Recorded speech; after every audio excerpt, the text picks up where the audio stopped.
you. Thanks for tuning into the Waiting List podcast. I'm Long Long. I'm Daniel. And I'm Jacqueline. And we are three watch friends with a healthy obsession for watches. So sit back and relax with us while we chat with collectors, industry giants, and share some good vibes.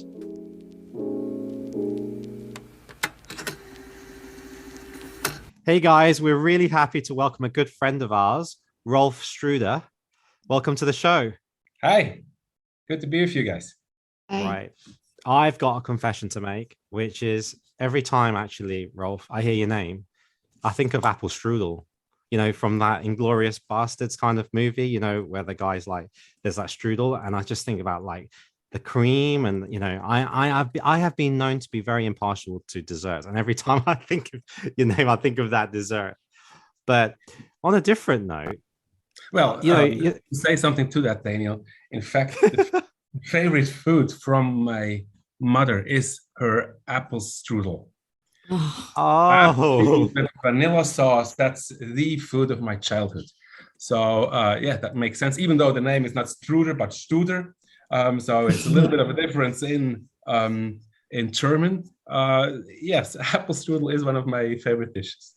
Well, it sounds like you had a really great childhood. Yeah. Unlike us. Yeah.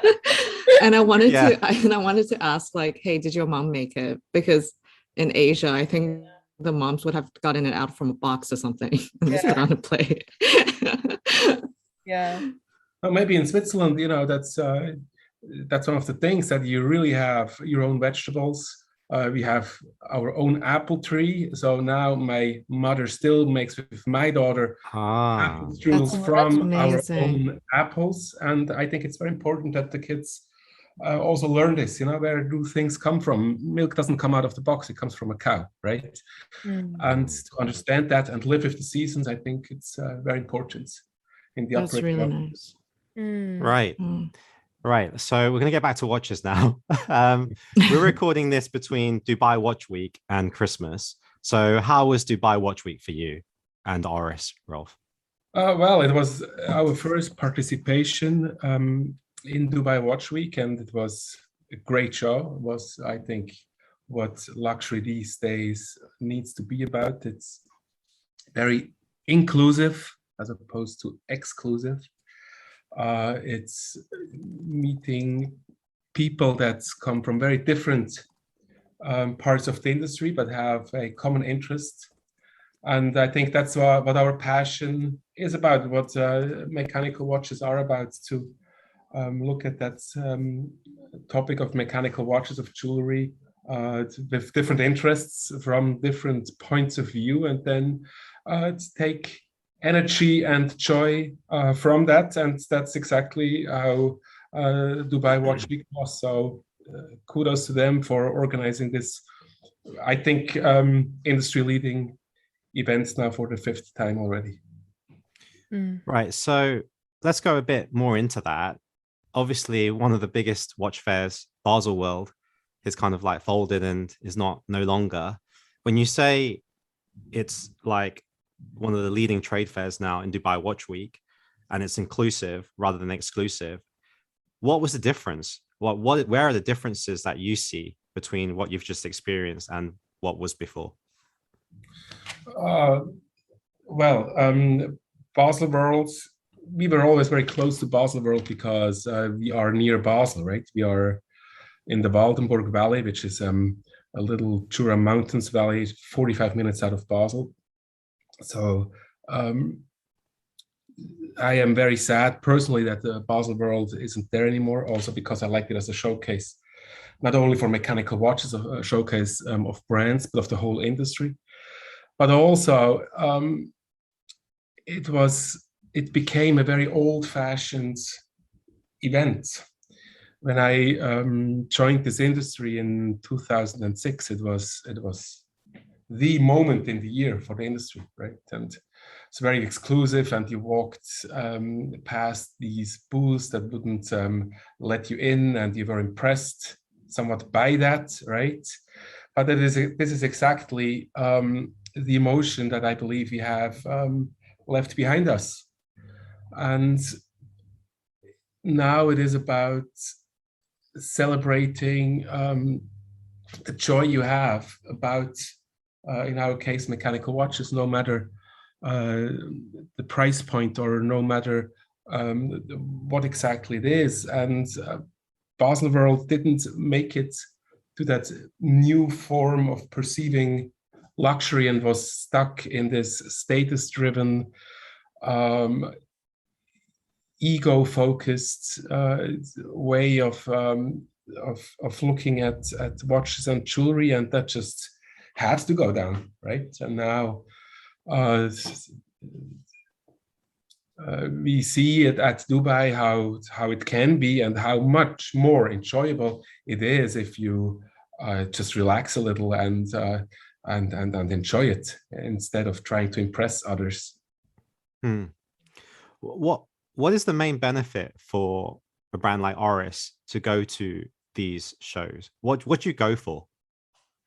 Well, it depends on the show, obviously, right? When you go to Baselworld, which was a retailer-focused show, it's different than when you go to Dubai, where you have enthusiasts and press, and it is organized by a retailer.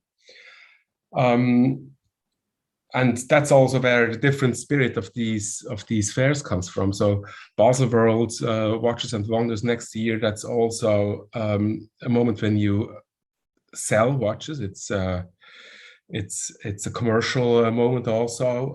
Dubai was just a celebration, and that is very different. So it really depends on what the purpose of these shows are. If it's commercial, then yeah, you need to get something out of it. If it's just for enthusiasts, for press, then it's more about multiplication of content, of sharing the passion about the topic and your brand, obviously, because that's what you do. But also for me personally, it's being out there and it's being in touch with people. And, you're in the office and you do a lot of things. You have a lot of administrative tasks also. And then being in places like Dubai and talking to people again and seeing in their eyes the passion they have for watches and also for our brand, and when they're like, that release was great, or I really liked what you did there, or why don't you come up with that gives me so much energy, and is one of the huge benefits of my job, to be able to create that with people, right? Imagine if you're a dentist, nobody is really looking forward to come to see you, right? Being in the watch industry and doing what I do, people come and they all smile.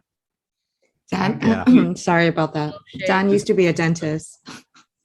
It's just great, and I'm very fortunate to be. He doesn't believe you.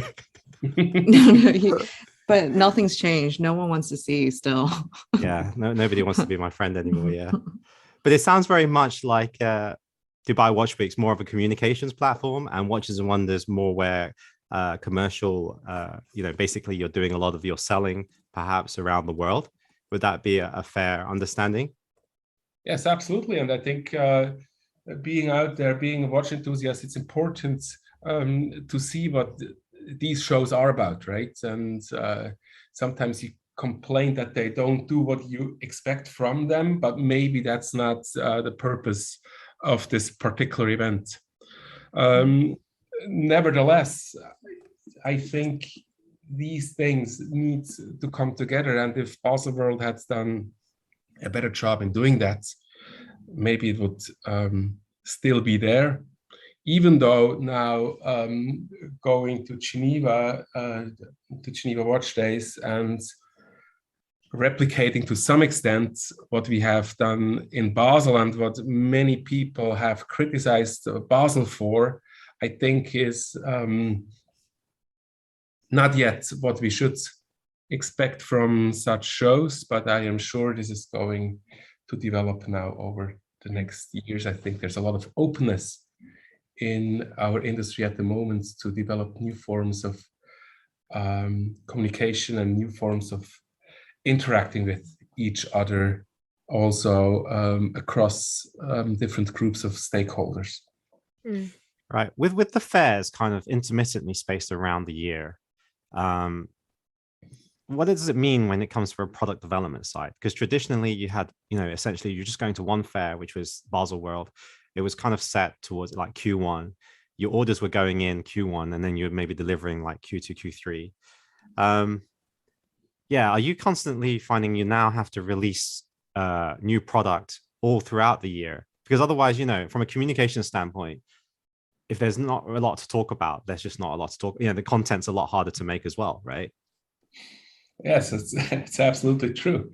And this is something, one of the many things the pandemic taught us, right? That we need to release product differently. And I remember in that spring 2020, when everything closed and we didn't know what to expect from the year and what to do. And we had to adjust our launch calendar several times in the course of a few months. And we then, like many other brands, switched to a drop launch model that we now kept. It showed us that it is so much more rewarding for everyone to give these individual pieces their moment in the spotlight. Otherwise, it was Baselworld. You release 20 pieces. This is the hero. This is maybe second or third place. And the other ones, they were just left in the shade, right? And now you talk about things and you have possibility to really look at your brand also through the different models that you do and not just through the one highlight. And I think it's enriching for all of us, for us as a brand, for people who multiply the content, also for retailers. So yeah, I think everybody benefits from brands now launching in drops as opposed in bulk. Please, Long go. This question's not really directed at Ralf, but I'm kind of curious whether you and Jacqueline agree with what Ralf said, which is doing this kind of drop launch as opposed to releasing everything in one go. So what do you guys prefer? I prefer drop launch because there's only so much stuff you can digest in one go. And no matter like how you say it, there's always, if you try and put the focus on all the models, you end up probably not putting the focus on any model. And, it's probably, I'm thinking from a marketing point of view, more cost effective to like have it on one model, then one model, then one model, rather than, you want some there and you end up just not doing any of it properly, because there's a lot of work and a lot of material that needs to be prepared for each of the models. Not also to mention, from a product development point of view, your scheduling, if every model needs to be scheduled for like a set month, that must be a nightmare to handle. Rather, now you can actually stagger everything and say, oh, we actually have time. And also, like Rolf is saying, yeah, we drop it, but he's not saying specifically when we drop it throughout the year. So those production issues that might occur, well, you never said to the audience, oh, we're going to drop it definitely a year ahead or whatever. You can adjust the time schedule, right? Depending on how the market is. You can even like withdraw models and think, oh, I don't, it's not the right time. And so you have a better pulse, I think, on the market. I don't know. Is that Ralph's smiling? So I think I hit the nail on the head. Well, Jack? Oh, sorry. Yeah. Well, I was gonna say I've never been to a watch fair like Basel, where even when I started to get into watches, like I didn't know what it felt like to have everything that a brand was going to drop given at once. So the one format that I'm familiar with is the drop launch, right? Like it's what we've seen kind of this year, where every brand kind of just like drops a few models at the beginning of the year, a few in the middle, and then a few towards the end. So in terms of that, I think I agree with Dan. I think that from a cost perspective, it's probably more cost efficient because in that case, you're not putting all your eggs in one basket. You're kind of testing the waters throughout the year. You're seeing how the public is reacting and in responding to your marketing campaigns or your strategies and whatever. So it's also a good feedback for the team and the brands for the next drop. But my only complaint about that is I remember when Rolex dropped their new OP line, right? Like everyone kind of went crazy. And then well, it's not my complaint, it's just like a problem that everyone faces. Like if you drop something but it's not immediately available in stores and you can't even see the watches up close, then what's the point? But I think the way that they did it was when Rolex did it, they're like, okay, the next day you can go into the boutique and actually you can't really buy them, but you can at least see them in person. So I thought that was nicely done. I don't know how it was done before. Like I think they announce it during Basel and then you have to wait a couple of months to see the watch in the store, right? So I kind of like that format a little bit more. Yeah, just before Rolf answers, I think you raise a good valid point, is that my previous answer focused on Oris's own models competing in light. But at the same time, if you can stagger the approach, you can also not be washed under basically what is Rolex and Patek marketing, because I'm sure the marketing cost at that time to get visual space on the screen is a lot higher, right? Because everybody is trying to get onto your screen. And now you can stagger it. But likewise and something that I think is applicable actually specifically to Oris, is Rolex did come out with that colorful OP line. And then not long after, you guys came out with your Candy line, right? And, a lot of people would say, you've just piggybacked on Rolex's success there and made it your own, or tried to make it your own, so pros and cons. What would you like to say, Rolf, to that? Yeah. Well, first of all, our development circles are longer than we could just take the idea of somebody doing a color here and then do it also. Apart from that, it's not how we manage our brand. Plus, I think has gone away a little bit, but it used to be like that. You do this, you copy Rolex, right? Just because they do. Normally it's a statement of people who are not that much into the topic, and people have learned a lot more in the last few years. Colorful dials, they are not new, right? Just because Rolex comes out this year with a red dial doesn't mean that it's a new invention. There were red dials in the 70s and 80s to a lot. We came out, our cotton candies, they were pastel colors, right? Yeah. And inspired by actually marketing campaign of Caliber 400, which was which featured a Ferry wheel, and then we were at these fairs mentally, and we thought, cotton candy, that's something you buy your kid there, right? And it just cheers you up, and we want to cheer up people in these difficult times, and just bring a smile to their face. Actually, that's how that came across. But going back to the drop launches, in fact, it is more difficult and more expensive, and there's more effort to it than doing it the old way, because first of all, from a production perspective, you need to steer it much more precise, because when you want to launch something in June and then something in August, and then your June piece is delayed, you have two things in August, which puts your whole release schedule upside down, right? Which is something that we have seen happening and are just dealing with right now. And then also, as you create communication material for each and every of these pieces, because you talk about each and every of these pieces, there's much more to do. So much more work for the marketing department. You need to get all this material together. You need to write all these texts. So actually, it's much more effort. But with this always on mode, there is also much more content. and people are interested in content. People are reading it, they are discussing it as we do now, right? So I think it's worthwhile the effort, but it certainly has made our life more complicated, but in a good way. Actually, since you're like bringing that topic on, like marketing, essentially, it goes very nicely on to my next question, which is, this episode isn't actually sponsored by Oris, and it wasn't for the want of trying on my side.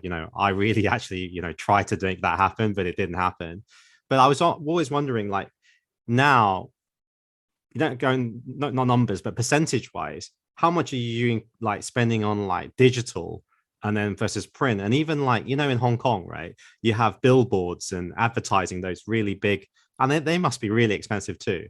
So how is the brand evolving with the current times in terms of where they're spending their marketing? Well, I think it's an interesting topic, and I think Oris, we are a good example to look at how communication in the watch industry has changed, right? The development we have made over the last few years was also strongly driven by the watch community, by watch enthusiasts who talked favorably about our brands. And watch collecting until a few years ago, it was a rather nerdy hobby, right? Of some people somewhere in a restaurant or in a basement. It was like collecting stamps or something like that, right? Now with social media, it has become a cool lifestyle. It's really amazing. And with social media, there now is a leverage that was never there before. And we at Oris, as a smaller independent brand, we could never have afforded that level of communication if we would have had to buy it, right? And as we're all consumers, we all research on the internet before we buy something. And the most interesting thing, or the thing you rely on, is what other people who bought that product, or who you think they are deep into the topic, what they say about it, right? And that's why the whole communication in our industry has changed tremendously, and some brands have grown that you didn't expect to do so, and others are maybe a little bit more silent because they don't have the love, and most likely rightfully so, from the people in the know. So yeah, things really have changed, and you get communication value from places you can't buy, but you only can earn, right? Which I personally like very much. Still, obviously, in our industry, in the luxury industry, marketing is important. How you bring your brand across is important. Do you do it through ambassadors? Do you push it through the product? What do you want to say? What's your message actually, right? If you have one. And it's very interesting how to make the next step, how to keep people interested, how to look at your brand from a different perspective, to make it interesting to your customers. And of course, at the end, it's a question of money, but it's more a question of what you really want to say. So now you're saying, like, especially in your like previous topic of drop launch kind of culture, that it's more work, and as far as I know, work isn't free. So I've held the impression, for a long time, that the majority of the cost of a watch that consumer pays actually lies in, marketing and bringing it to market, right? Rather than the actual manufacturing of it. Is that a fair assumption to have? Well, let me ask you, if this would be the case, why are you then into watch collecting or into this industry? I would, if that was the case, I would feel like, yeah, not so sure if I should spend my money on that. How do you feel about that? Well, I think a lot of people, like you said, like the lifestyle of it, because it's cool, right? Without necessarily understanding the mechanics, the engineering of a movement. There is still that small group of watch collectors that still remain very nerdy, but I don't think they represent like the majority of the market. A lot of, like, let's say the cotton candy, a lot of people that bought that would have just liked it because of the color and how it was brought to market, right? So that's why I think, I mean, not your brand, but a lot towards the very, very high luxury. It's that exclusivity, that feeling that a lot of people want. Does the watch really cost 100,000 to make? I really have my doubts on it. Especially when you have independent brands doing a lot of their stuff by hand and they're still not charging that kind of price, right? It does make you question it, and I can't see why that would change just because you're a more affordable range, or even Casio G-Shocks, for example, swatches. So that's why I have that question. How do you deal with that question? That's what I find interesting. Now, asking yourself that question and knowing that to some extent it is true, certainly with some brands, what do you do with that kind of information? What does it do to you? I think what everybody wants from a watch is different, right? So I think you have to define what's important to you in your watch collecting journey. I think it's a very fascinating hobby to have because people collect in so many different ways, not just different, you can't just say different styles, like a different model of watch, for example. There's a lot more deeper reasoning behind why you collect a watch. One could be because you really, want that exclusivity, that rarity of owning a piece. One could be because you actually completely admire the craftsmanship of a watch. One could be, I just purely just like to accessorize with a watch. So it's interesting question that you asked, because we're faced with, the consumer now is being bombarded by a lot of brand marketing material, and a lot of it is kind of very differing and designed to target different kind of niches, their own demographic. So you just have to be able to resonate with the right one, and then try and avoid also mass, because social media is a big echo chamber of just opinions and fast opinions. And I think like the way I like to collect is like to withdraw myself from that and make a more, what I would like to think, I should say, a more informed choice. But I'm aware that companies that are probably targeting me layer in their material a lot deeper and specific because I'm that kind of consumer. But I'll open the floor to that in terms of Long and Jacqueline, what you guys think. Yeah, Jacqueline, please go first. I think it's an interesting question to ask. I can't say I've never thought about it, but it had crossed my mind before, but I never really paid too much attention to it because mostly what I buy is vintage anyways. So there's not much of the marketing side. But recently I have been moving towards modern and independence just because of how the majority of the market has become kind of not affordable to me, just given the recent price increases and how pieces are also like not accessible. And I have thought about this question. So for me, what comes always first is quality. It doesn't matter if it's a modern watch or if it's a vintage watch.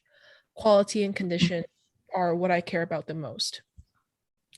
Do I succumb myself to good marketing? I think I do, because good marketing is all about human psychology. And if you, as a brand, can successfully tug on the heartstrings of a consumer and tell a story that is worth telling and in a good way, I think it's worth paying that money for. Because me wearing a watch that, like, from a brand that has a history or has a unique story to tell, even though I'm choosing that brand, the brand in a way is also choosing me, because I'm also representing that brand, right? So I wouldn't want to wear something that doesn't have a very good story to it, or it's not a very good analogy, but has a bad name to it, if I may put it that way. So I can see how good marketing and good storytelling can have its costs and can have that added cost onto the watch. And I would be perfectly fine with paying that extra if the brand and the story resonates me. But that comes only after the quality and the condition of the watch. So be it the finishing, case finishing, movement finishing, even hands and whatever.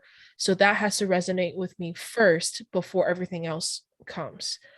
Now I know what Ralph is getting to. Is like, it would be a weird thing to think that when you open up your watch box and then you tell yourself, hey, like, this, what percentage of the price that I paid for this watch went into marketing, or how much is it? Like, in an ideal world, of course, we want to think that whenever I open up my watch box and I examine a watch, oh, this much went into the screw, this much went into the rubies and everything. Like, look at the finishing, look at the anglage, look into the micro loop. But I think we're all aware that it's not the case, that like it costs money to sell things. So just as, in the ideal world, we think that a watchmaker lives in a rural place in Switzerland, like filing away. It's not the case anymore. So I think it's important to just be aware of that and be open to that. But always what should come first is know what you like and then what you seek out, and not feel compromised just because it's not, marketed in a way that you might not like. Like, say if a watch were marketed in a way I didn't like, I can still be honest and say, oh, I like this watch because of this and that. But I think what I'm trying to say is, it does cross my mind, but it doesn't encompass everything. Like, I'm not gonna not like something just because it costs certain money to market or whatever. Long. All right. For me, my answer is really fast because I actually think about this all the time, right? But I've already like figured this out ages ago. And then now I feel like I can truly enjoy the hobby without feeling guilty at all about the price, right? So I think I've allowed myself. So first, I understand like watch collecting is for me very romantic. It's not supposed to be logical. It's not supposed to make any sense at all. So I have these categories in my life where I'm like, I'm allowed to spend any amount and not feel bad. So one is food, because it just feels like it's an experience, and watches, and I would say shoes. So I know let's just use shoes for example. I could be paying 2,000 USD for a pair, but I know on staff sale it goes for $50 USD, right? But for me, it's fine because one, it's not like I can make the shoes myself. And then two, for me, paying a premium for a specific thing, say watches, it's kind of like paying respect to the person who made the thing. It's like telling yourself like, hey, it's okay that you make some money because I respect that you put in so much time and effort to learn this craft. Like paying for a really expensive sushi, it's the same thing. You're paying for someone who has invested X amount of time of their lives to do something that you didn't do, right? So with watches, one, it's just one of those things for me. I'm allowed to be illogical. It allows me to express myself in a certain way, and I don't feel bad about it whatsoever. And secondly, with the marketing, it doesn't matter that the marketing doesn't speak to me. And it doesn't even matter if it's a watch that I really like, but it's worn by people that I don't aspire to be like, because for me, at the end of the day, like, you just have, it just has to be a very personal thing that when I wear it, I feel something. I could walk past someone wearing that watch and think, man, that looks terrible on the person. But then at the end of the day, it doesn't change how I feel when I put on the watch. So for me, it's kind of like me and my little bubble. Like I set these rules. I'm allowed to live this way, spend my money this way, and feel what I want to feel. So the marketing to me, at least for me anyways, it doesn't really have a huge impact for me. Yeah. I have a question. Yeah. So And I've got something to say just before, like, Yeah. sorry, Jack, to interrupt. Is when we look at basically Rolf's question is how do you value the watch, you know, when it has the marketing aspect and that.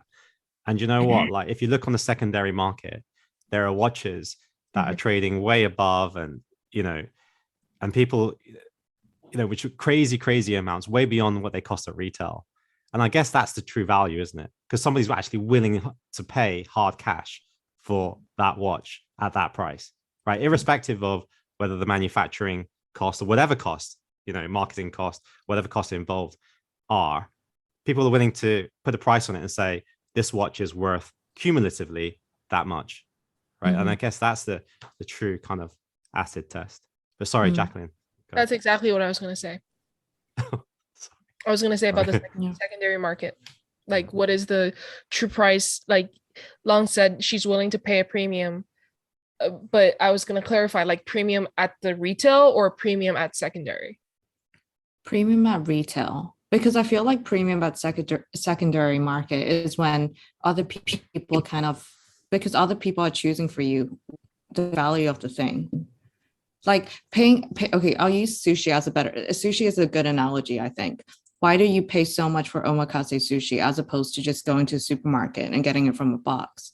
Because you're paying actually for the chef, right? You're paying for that experience. And then he did X amount of years training how to like roast seaweed and stuff, you know? So that kind of price I can pay. And I respect this craft and history and workmanship, all this, right? But I'm not going to pay premium in the secondary market because that's controlled by other people and their opinion of the item. Does that make sense? It makes sense. So you would not pay something, but what if, like, say you truly believe that the watch is worth that much on the secondary market? Yeah, then or are you saying that? But it has to be. But are you saying you just don't believe it? It sounds like she's okay for the value to be determined by the brand, but not by the secondary market. Yeah, that's exactly what I was going to say. But then, you know, with vintage, you can't really do that. You are not paying retail anymore. So you are paying what other people think that it's worth. But are you saying that you're willing to pay for it as long as you think it's worth it and not be influenced by what others think, even though you kind of are influenced by the market? Okay, I think very specifically, the only thing I care about is whether in my head, I feel that I made the decision myself, that it wasn't influenced by what other people made me feel. So like you said, I buy a vintage, right? And I am paying a huge premium, I understand, right? But in my head, it's what I value this watch to be. With the retail value, with the price, if it's the price set by the brand, you don't have like, that's taken out of your decision making. Do you know what I mean? It is. Because you don't have to assess because it's already, that's the price, right? But it doesn't mean that the brand can't mess around with that. Oh, the brand, you know what definitely I mean? Like, can. Yeah, exactly. It can. But then it says a lot about what the brand thinks about their own people that work for them, right? If you price something at what people think is a premium, you obviously value your workers, and you do think that as a brand, you respect your brand enough to be like, I'm not cutting corners. It needs to be at least this price so that the people that work for me also live a good life, right? Yeah. I think what we're taking away is that, Rolf, if you need any pricing questions, just aim it at us, because you know we can definitely get to the bottom of it, not like after an hour discussion. It has been something to think about. Well, I just asked questions, right? I didn't really answer your question, Daniel, and I still would like to do that. But nevertheless, it was interesting for me to hear how you see it, right? It's what do you actually pay for? What do you pay for? And as with many goods, especially luxury goods, a lot of the retail prices made by retailing the products itself, having the cost of shops, of the margin at retail, being at these expensive locations. That's at the end the bigger part than what goes into manufacturing the product, and it's no difference from watches or shoes or any of these goods, right? And I think the question is justified. Is it right that the bigger portion of it goes towards that, as opposed to the artisans who make the product? But at the end, I think you pay for an experience, and as you all said, at the end, you make the decision to spend that money, and at the end you give the answer yourself, right? Yes, I do want to spend my money for that, knowing to some extent, knowing how things work, right? And you have this experience in this prestigious place where you buy the product, and you are aware that this is also a part of the cost. On the other hand, I think the transparency that social media gives us helps people who are somewhat off the mainstream to nevertheless be successful and to even question that whole traditional model. And I like that very much because you have direct to consumer or direct to enthusiast brands where you then actually really pay for that watchmaker making that watch, skipping several levels of distribution that all have their price tag. And there you then really pay for this person's thoughts and labor. And yeah, it's easy to feel good about that. I am totally with you there, Daniel. Right. Oris, though, as a brand, right, I would say, now we're talking about like the pricing of it, it has a strong following within the watch enthusiast group, for the most part, as being very good value for the money. Now, you've developed your own in-house caliber with the Aquis line, and also pushed the boat out a little with the pricing of the Pro Pilot X, which is a piece I own. Is Oris looking to move up in terms of its branding position as a long-term strategy? And I ask this because I think as smartwatches, and in no part thanks to the Apple Watch, I think that it will actually start to have more market share and cannibalize the lower end of the watch market. So are you trying to move away from that potential precarious area and differentiate yourselves further? Well, a lot of questions in one question. Yeah, right? I'm good at that. Okay, first question, value. Yes, we are known to give good value, and Pro Pilot X Clipper 115 is even better value than our standard watches. If you want, you really get a lot of watch for your money, and it's the same with our in-house Clipper 400 with the 5 days power reserve, anti-magnetic qualities, and 10 years warranty, and service intervals. So value certainly is there, which goes back to your previous question about marketing, right? What do you want as a brand? What is it that you want to give consumers as a brand? It goes down to that. And we see ourselves, Oris is in a philosophical sense, is the citoyen, the citizen of the somewhat feudalist watch industry, right? In feudalism, you're at the court and you bow to the king, and you think it's great, sipping your champagne, but you do not realize that basically you are not free. The Age of Enlightenment produced the citoyen, the citizen, the free person making its own decision, being responsible for its own fate, and that basically is our DNA. That is the emotion that within that that we work, and with that set of values, we do things. Which means that we make watches for people who need to think about how they spend their money, who look at a product very closely before they spend 3, 4, 5,000 Swiss francs.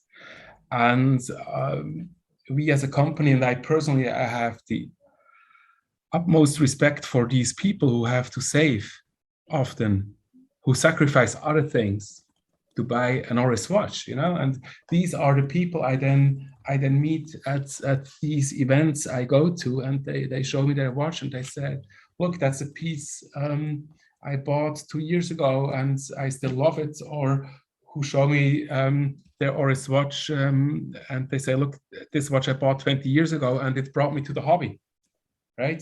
Now I have a lot of other pieces, but still I value Oris very much as a brand and for what you stand for. And we are not going to leave that.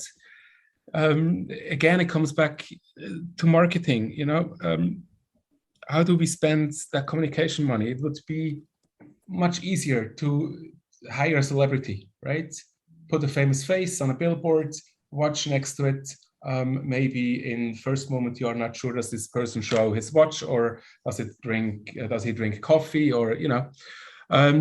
But we just do not believe that this is what is right to do. Why would you pay someone who actually plays to be something else to now promote your brand? How can you even believe in that concept? I personally don't get it. Still, it works. It works. It sells watches. It sells a lot of goods. At Oris, we believe that the product is the hero. It's what we do. We are very serious about our watches. We are not so serious about ourselves, right? And we put our energy into our product. Today, I'm wearing our new Big Crown Caliber 403. I look at this watch and I see 80 years of Big Crown history.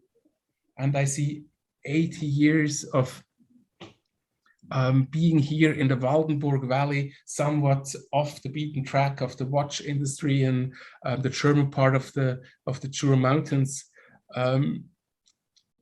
being a bit of a maverick in this in this world of mechanical watches, and I am very proud of it because we always went our own way and didn't compromise. And I think that's the strength here, and that's also what makes people work at Oris, that they don't have to bend, right? They can live their own values. There is no culture that's you know, okay, I have to do this or that. No, you can walk upright and you can 100% stand behind what you do because it's honest and genuine.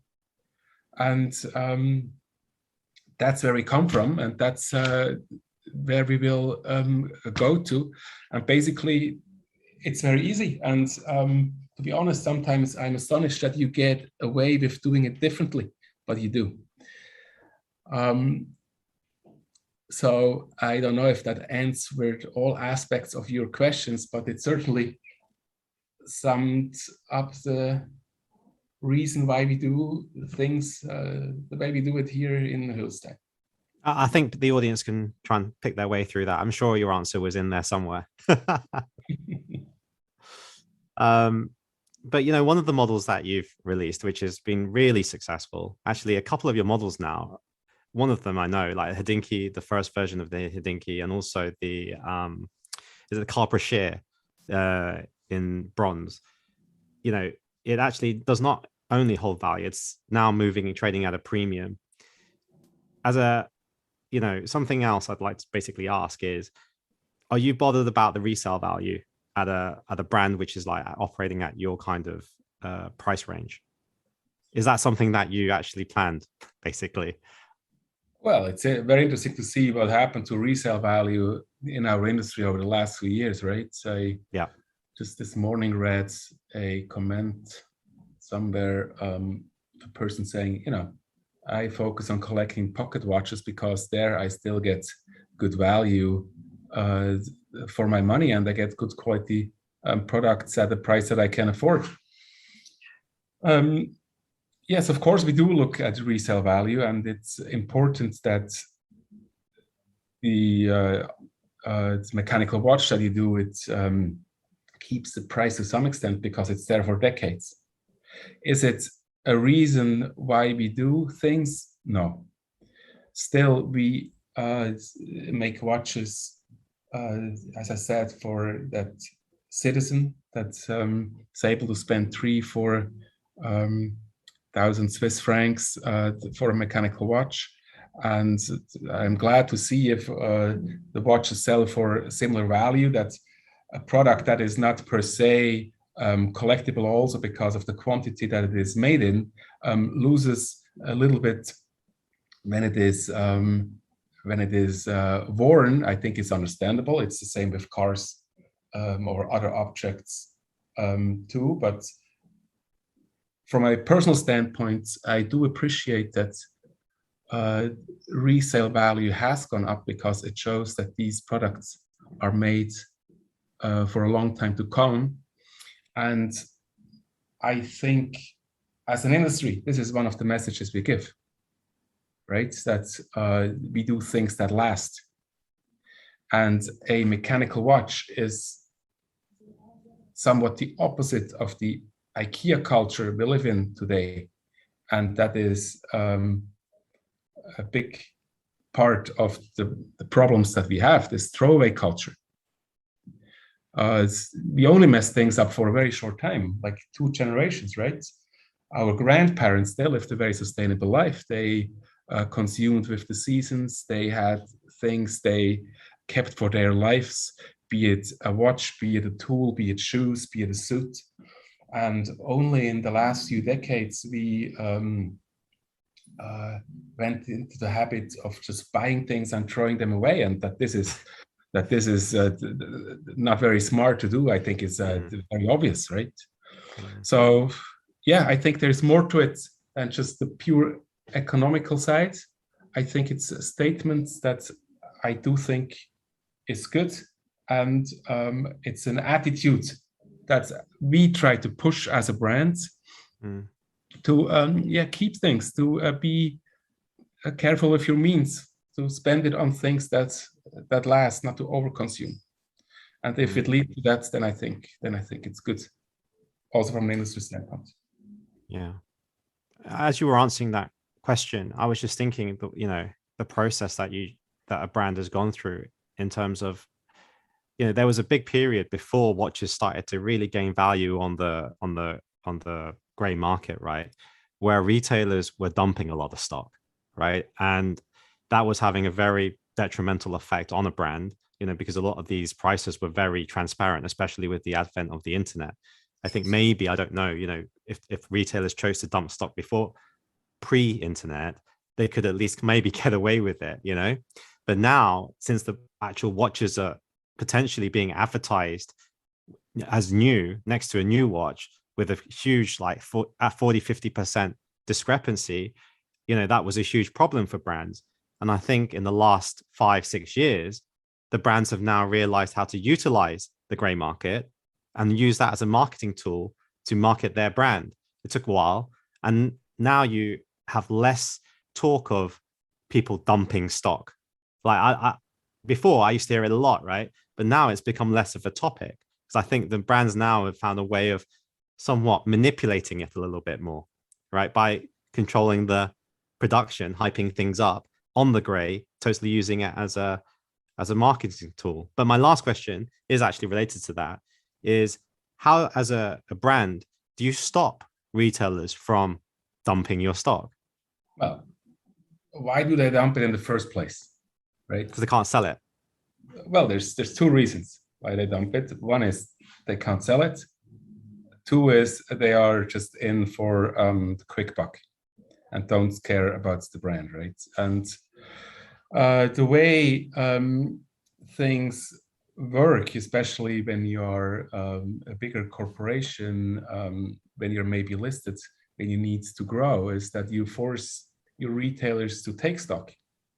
And when I'm forced to take, say, 50 pieces from a brand that I only would normally take 20 pieces from, and different pieces, then personally I understand that the retailer, if he feels morally okay to dump these watches because they didn't want them in the first place, right? And that happens a lot, and it happens especially towards the end of the year when budgets must be met, and it's certainly a wrong way, or it's a short-sighted way to look at things. We, as an independent brand, we are in for the long term. We have very genuine and honest relationships with our partners around the world, and we don't force people to take things. Obviously, when we say this is the key piece for next year, this is going to be the piece of our big campaign, of the communication. We, to some extent, expect you to have it, but then we also do something for it, right? And if you don't do that and just shell these products in to your partners, then yeah, no wonder it's getting sold at a discount. On the other hand, there are people around. There are certain markets that are known that they do have a, let's say, gray market culture, and that is more of a problem and something we address actively. We buy watches from the gray market to see where they come from, and to enter a discussion with this partner. What happened here, right? What was it? And sometimes it's a good story. Sometimes it's the story is less believable, and yeah, then you take next steps. But certainly, it's not fair towards our long-standing partners in the industry if you just flip products and undermine the work of many years of other people in some other place around the world. Yeah. Okay, thank you. Right, that was my last question. Do you girls have any questions you'd like to ask before we move on to the next round at all? I have a little bit of a random question, but I've been thinking about this for a while. So in Hong Kong, ours has been doing a lot of outdoor kind of activities, like cleaning up the beach and then going hiking and stuff. Does this kind of tie back to the company's philosophy with just being sustainable? Yeah, absolutely. And actually, I think it's very interesting to look at that. We are, as you know, we are climate neutral. We compensate for our emissions, but we don't only compensate, we also actively do things to reduce our emissions. Just now, we finished to renovate our building here in Hülstein, renovated the roof, which will save 30% of heating energy, installed solar panels on the roof, which lets us produce 60% of our electricity ourselves. And when you think about, and we do a lot of cleanup events around the world where we clean beaches, or here the rivers in Switzerland, and thinking that as a luxury brand, you are able to bring people to a beach to clean it up, whereas a few years ago, all people wanted to do was drinking champagne at some posh bar, right? It really speaks volumes about what has happened in this industry. And it is exactly that a change from exclusive to inclusive luxury, right? Mm-hmm. It's much less about status and about, when you think about it, the word exclusive, it's such a bad word. It's a very negative word. You exclude people. So how is that, right? You exclude yourself from other people to feel better. Mhm. If that makes you feel better, then yeah, something may be wrong, right? Yeah. And You say it like now that, yeah. we develop into being inclusive, right? You share the passion about an object with other people. Mm, And mm, one of the effects that came with that is that price doesn't matter anymore, but the mhm, story matters. And mhm, that's what I really learned at these very first enthusiast meetings I went to years ago. I remember in New York, Red Bar, in that first basement bar they had, right? And dozens of watches on the table. And it was the watch with the best story that was the mm, hero of the evening. That Doxa that was in the Second World War with your grand uncle, and not that new golden piece from I don't know what brand. mm, mm, Um, and and uh, yeah, the next step then is that people gather at the beach um, um, together with a watch brand to clean it up because they believe in that being the right thing to do, free of status, just because it's mm, the right thing to do. Mm. And I am very happy and glad that we are able to do that, and that we as an industry are now able to do such things and are being able to bring change for the better and just indulge in the next party and act as if there was no tomorrow. Well said. Yeah. Yeah, I just want to round that off by saying I agree with everything you said. So much so, like Long Long and I regularly laugh about this because you mentioned about the champagne stuff, right? And we're like, brand event. Can I sneak? Do you reckon I can sneak a McDonald's cheeseburger in my, handbag because I actually want a cheeseburger? And even when we, Long Long does more of these photo shoots, we always like to say, can't they just do it in Shake Shack or a burger place? Why do I have to do it in some fancy thing, wearing some fancy thing? Because it's not actually how I want to live my life. Most of the time, you are like that, like a very small percent of the time. But most of the time, you're just doing what everyone else is doing, right? You have to. And we always have this kind of rebel mentality of, oh, you know what, like let's just turn up in normal clothes, not even dress up and stuff, because I don't like that. I don't dress or be like that because I want to do it because I want to do it right at that particular time, not because I want to do it for other people, or you know what I mean. So I really echo with what you say, but let's go on to the reverso round, where the tables are turned now, and you can ask us each one question. Okay, I will. Yeah, let's start with you, Daniel. I'm really interested what you think that we at Oris should do better. Jeez. God, talk about heavy hitting. You said the first question was the easiest. Yeah. I think that your message that you're trying to communicate and that you've communicated in this podcast is being communicated, first of all, right? Mainly also done very well because you have a very loyal fan base of watch enthusiasts, right? That help. They're almost like your missionaries.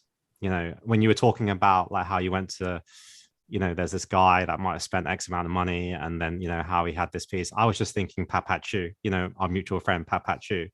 He's exactly like that.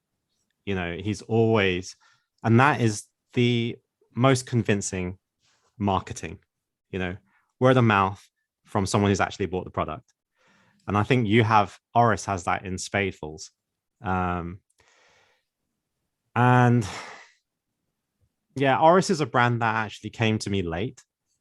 Like when I was collecting, I kind of went past it. So I didn't even have the exposure to it. Like I went past like Tag Heuer, Longines very quickly, and then straight to Rolex, Omega Rolex. And then from then I went above. So I never went back like further to entry level watches.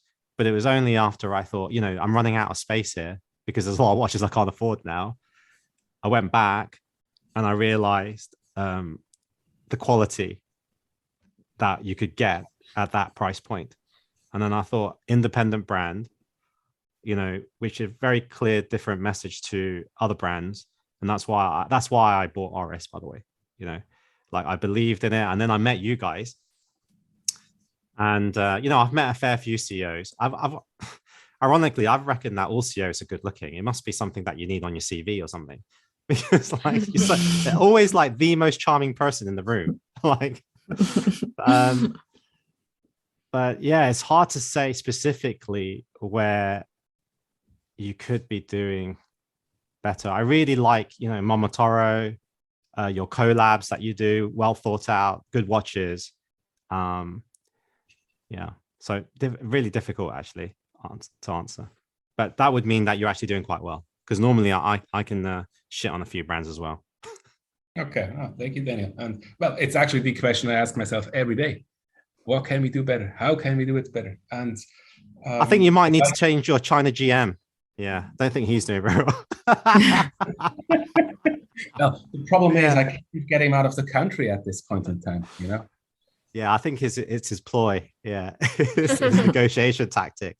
But I would switch him off straight away. Well, Dave actually is doing a very good job in China, and I'm very happy to have him there. And I know you two get along very well.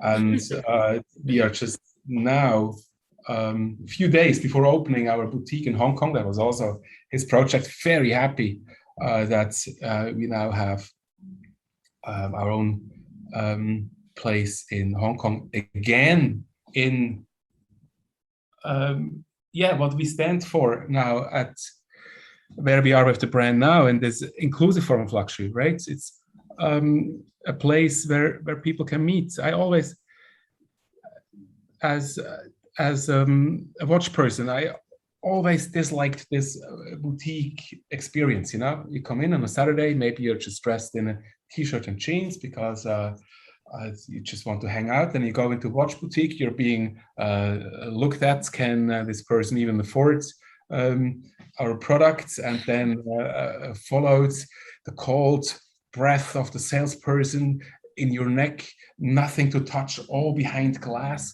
It's just not how you want to spend your free time, right? Mm-hmm. You want to come in, you want to, it doesn't matter if it's clothes or watches or whatever. I want to come in and familiarize with the product. I want to touch things. And also with watches, how should you develop an emotion towards a product that's behind glass? Right? Yeah. Not possible. Yeah. Glasses, for example, are a very good example. 30 years ago, all glasses, sunglasses or prescription glasses, they were also sold behind glass, right? Now you don't see that anymore. You can touch. You can go into a store. You can touch, try. You can develop a relationship with that product, and the same is for watches. Obviously, it's more expensive. Obviously, sometimes you need to be careful in order to keep the product in a new state.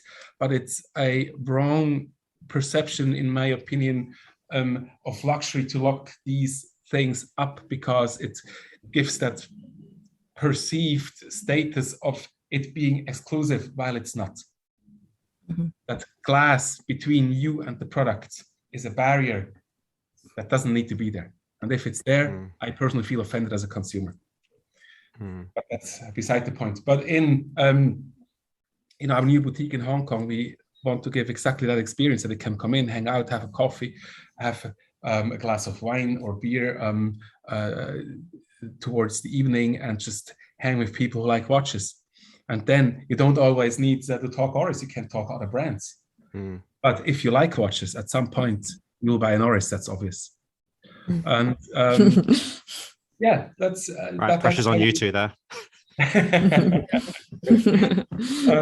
why we do that, and that's also what we want to stand for, right? And what we believe is, it's how we are, it's how we think, and that's how we do it. And I'm glad to see that it works out. Yeah, but I am here to ask questions now and not to give answers. So, Lang to you. We just had the auction of the Tiffany Nautilus. And at the end, of that auction, and the watch was sold for more than $6 million. The comment was, "That's what watch collecting is about." What do you think about that comment? I laughed, and then I didn't actually understand that. So I just thought, man, my English is really getting worse. Like I'm Who just said like that? Orel said that. And that is what watch collecting is all about. And then and obviously everyone's like, whoa, so smooth. I mean, he's so smooth, right? Wait, when did he say that? After he hammered for the Patek. Yeah, and I was really confused. So I was like, which part of this? But yeah, okay, two things. So one with the Patek price, I wouldn't say I'm surprised given what's been happening for a while in the auction world. But then again, it also it kind of makes me question.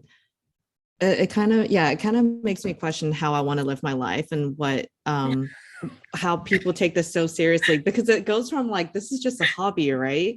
But it's turning into this whole like how has the world become so crazy to the point that we have like NFTs and then people are paying this amount for watches? At the end of the day, like it's just pieces of metal, right? You can put it in a really good spin and have a story behind it, but then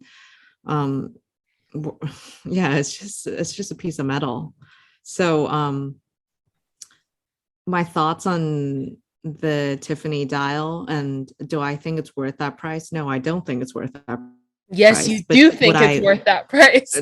If I were to get one for free, key point Hell being yeah. free, right? Like, yeah, sure, why not? Yeah. But Lolo, it's for charity. Yeah, it's for a major tax break.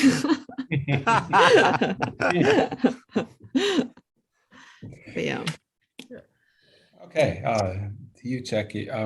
You're in the vintage side of things, right? So what's your favorite vintage Oris watch, and what is a watch that you would like to see us do if there is one? What's my favorite vintage Oris watch?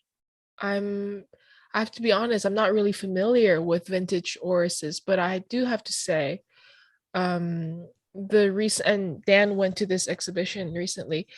You guys just did a collaboration with Monkey King, right? Mm-hmm. And that was from the original movie in, I think, in the 60s or 50s or whatever. Mm-hmm. I thought that was very cool because me growing up, I watched the Monkey King growing up, and I watched so many versions. I watched the real life characters, I watched the cartoon version, but not the original one.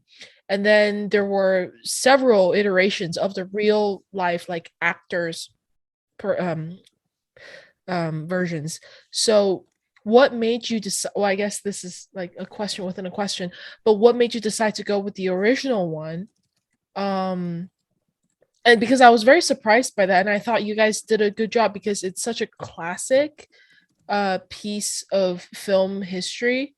And I just thought, like, moving on into the future, it would be really cool to see more collaborations like that. Like, I'm okay, obviously I'm biased because I'm Chinese, but like seeing that really made me feel something. And I can't imagine, like, if I were to grow up in the 60s, like watching that movie, and then, I mean, I would be a lot older, but like that would be really cool to see, even from someone like me who I grew up watching the newer versions. I thought that was very cool.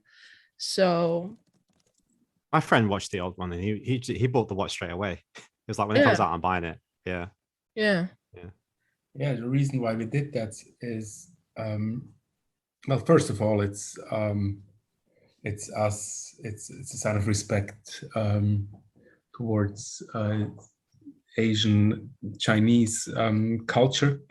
The Monkey King from the 60s is feel good moving, right? It's a movie everybody knows in the Asian world, and it's part of your pop culture, such as the movie itself, the story with a much wider much deeper meaning, similar to what we have in the West with some of the Disney stories.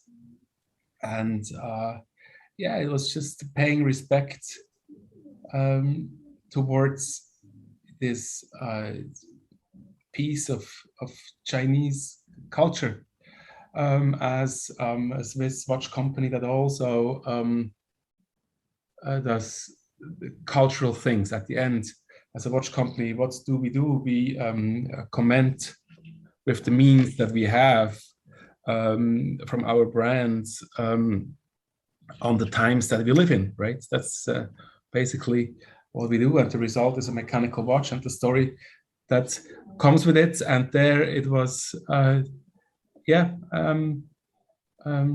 paying respect to that part of Chinese culture and to that Chinese story.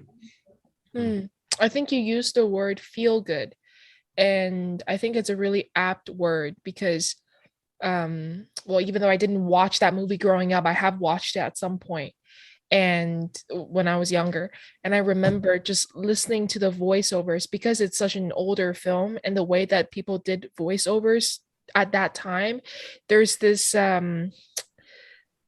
fuzzy noise. It's not 100% clear because of the technology and whatever, and the voices are a little bit are all higher pitched, maybe because of the sound. I don't know what it's called, but like the machine that picks up sound, maybe it's like more sensitive and it makes it really high pitched, and it just really when you even go back and listen to that, I can still hear that voice in my head, and you listen to it and you just feel it just feels like childhood, which is feel good. So I thought it was well done for you guys. Yeah. And this actually is what it is about, right? Feeling good. Why do we do that? Why do we like watches? And now for us, what is our purpose as a company at Oris? It's making people smile. If the watches we make don't make people smile, there's no reason for them to get them. And I really like that. It is our company purpose, and it's communicated to each and everyone that what we do, that the reason why we do the things we do is to make people smile. That's a great line. Yep, that's the reason for, I think, our passion. That's what really is behind. Right. We're running out of time, so we go to the pump pusher round now. And I'm only going to spend a few of these. I'll only ask a few of these because we are pushed for time. But here we go. So some questions, random questions for you, Rolf. Right, let me see. What was the last book you read? Nice, easy one to start off with. The last book I read was a book about life, death, and the world of the ghosts. On the example of the region I am from, there are a lot of these. It's very Catholic part of Switzerland where I'm from, and they have these crosses at road crossings and all that. And there is this in-between thing that comes with it that's very ancient, that's not really Catholic, but much older. And it's very interesting to learn more about that. And it's our regional culture. So that's a book I read. Right. Number 2, what was your best subject in school? German language. Okay. Right. Next one. What's the best piece of advice you've ever received? Yeah, that's an interesting question. And it's easy to give a quick line here, but basically I think it's the values that were lived by my parents and that formed me to the person I am today. I could give an easy line, but I think it's really that. And the way your parents form you and the way they make you decide between what's right and wrong. I think that's most important, and certainly was the case for me. Yeah. Right. One thing that you've kept from your childhood? A lot of things. Okay, just one thing. don't want to stop to be a child. I still, if you lose curiosity, if you lose having fun with little things, I think you're lost. And humanity is about exactly that. And if you are able to keep your inner child, I think it's very good for going through life. Yeah, I'm just a big child. These girls, they have big trouble with me all the time. Like, I'm like the oldest, but actually I'm the youngest. Yeah, I'm such an idiot. That's good. Next one. What is your go-to karaoke song? Oh, well, I don't sing. I won't ask you to sing it. It would be maybe Little Ways by Mike Yoakum. That's American country singer. Or there was this Okay. Swiss band from the 90s, Crocus, with Bedside Radio, for example. Music from my childhood. Yeah, but I'm not that much of a karaoke singer, to be honest. Okay. Last two. One thing that you wished someone would have told you before you became CEO. Well, the thing is that people may not give you their opinions as openly as they used to. And even though you may think that you're still on the same eye-to-eye level and you really also want that, you're not, right? And to be aware of that and nevertheless to really try to still be that and to make people be as open with you as possible. I think that's important. That's a great answer. Yeah, I like that answer.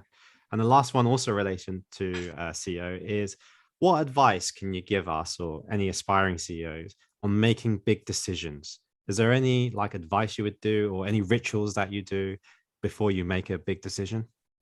Well, I think the older you get, the more experience you have, the more you realize that normally your gut feeling is right.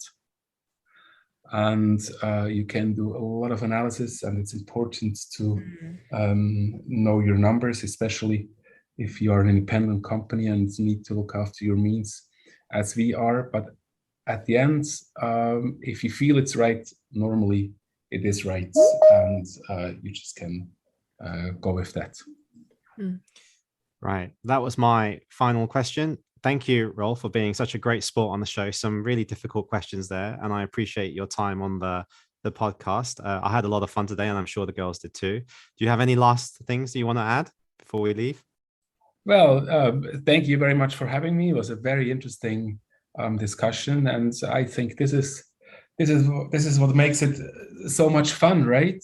That you have the same passion, but you have a different angle to look at it, and then you share your thoughts and develop new ones, and get to the next level.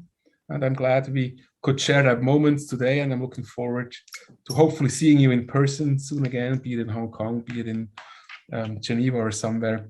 Thank you for having me. It's been a pleasure. And for our listeners, if you haven't checked the new Monkey King watch out, you should do it.